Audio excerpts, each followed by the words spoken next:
Well, hello everybody.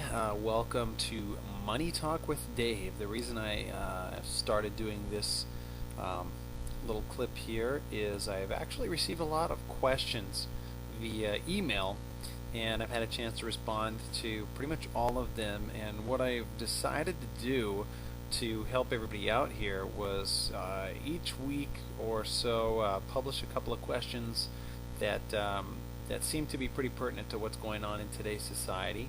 So let's go ahead and get started. I received a question last week from a concerned couple that asked me, "Dear Dave, we're considering moving into another home in about 5 years. Does it make sense to send extra payments to pay down our mortgage faster, or put that money to use elsewhere?"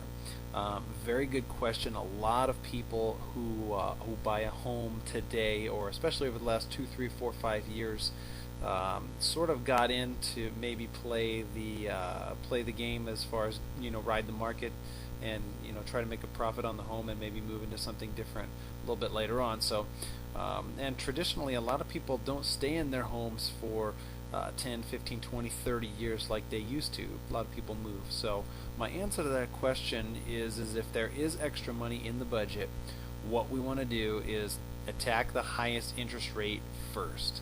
Obviously, if you have a mortgage at 7% fixed, you then factor in a average tax rate of 30%. Your deduction after that basically turns that mortgage into about a 4.9% interest rate mortgage after you take that tax deduction. So what do you have that's higher than 4.9% that you can throw money at? Well, the average credit card interest rate is between 12 and 15%, and default rates on those cards are anywhere from 20 to 32%. So I would say if you do have extra money in your budget and you've got some credit cards that you can throw that at, definitely let's get out of that consumer debt as quickly as possible. Also, do you have a 6-month emergency fund? A lot of people say 3 to 6 months. I'm going to go out on a limb here and say 6 months minimum. The economy is really tough right now, and I know a lot of people that are still looking for work after 2, 3, 4 months of being out of a job. So it's very important to have that emergency fund to float you. So the next question we have, "Dear Dave, my husband and I are in our late 50s. Given the problems with the stock market, does a savings account paying 3% sound like a good place for us to park our money? We're afraid that it's been eaten up by the bad stock market, and we're probably too old to play the stay in for the long run game. We have less than $100,000 in retirement savings."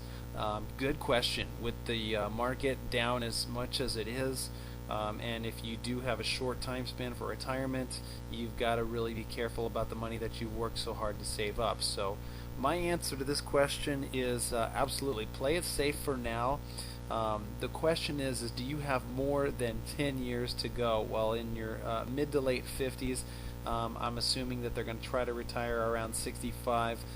That's kind of right on the edge there. So what I would say is if you've got more than 10 years to go, you probably can ride it out. The stock market has never, I repeat, never had a 10-year period where it has shown a negative return.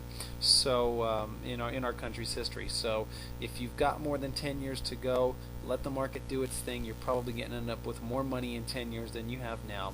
But the key here is never to invest money into something you don't feel comfortable with or don't understand. Plain and simple. Stay comfortable. Play it safe right now, and watch that nest egg as closely as you can. And the final question of the day, "Dear Dave, I need some advice. I have a 2006 Pontiac and owe $16,800 for 2.5 more years. I think it's financed at 11%. My credit scores were poor at the time, and I was in desperate need of a car. I didn't even think about the long-term problems with this rate. My FICO score is in the mid-600s now, but the Blue Book value is only 9,100 on my car. I think the retail value is 14,000. What is my best bet? Get a cheaper car and add the negative equity, suffer and just pay till it's done. I've also been working on my credit and don't want anything to lower my scores. Thanks for any help." This is an easy one.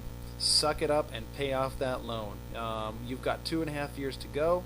In 2011, it's only going to be 5 years old. It should still be in good shape if you've been taking care of it. And do what's not normal. Okay, everybody else out there is getting a new car every 2, 3, 4 years. Well, let's look at their financial situation. You need to pay that car off, drive it until it goes into the ground, another 3, 4 more years, and in 2.5 years, when you have no car payment, take that money that you would be spending on car payments and put it in the bank, save it for a nice down payment on your next car in about 5 or 6 years from now. So that is my advice for the day. So more to come. I'll publish a few more questions for you as they arise. Please don't hesitate to email me with any questions, Dave Cutler at pfscreationteam.com, and I'll be more than happy to answer any of those questions here on one of our live broadcasts, or recorded anyhow. All right, thanks a lot, and we'll talk to you soon.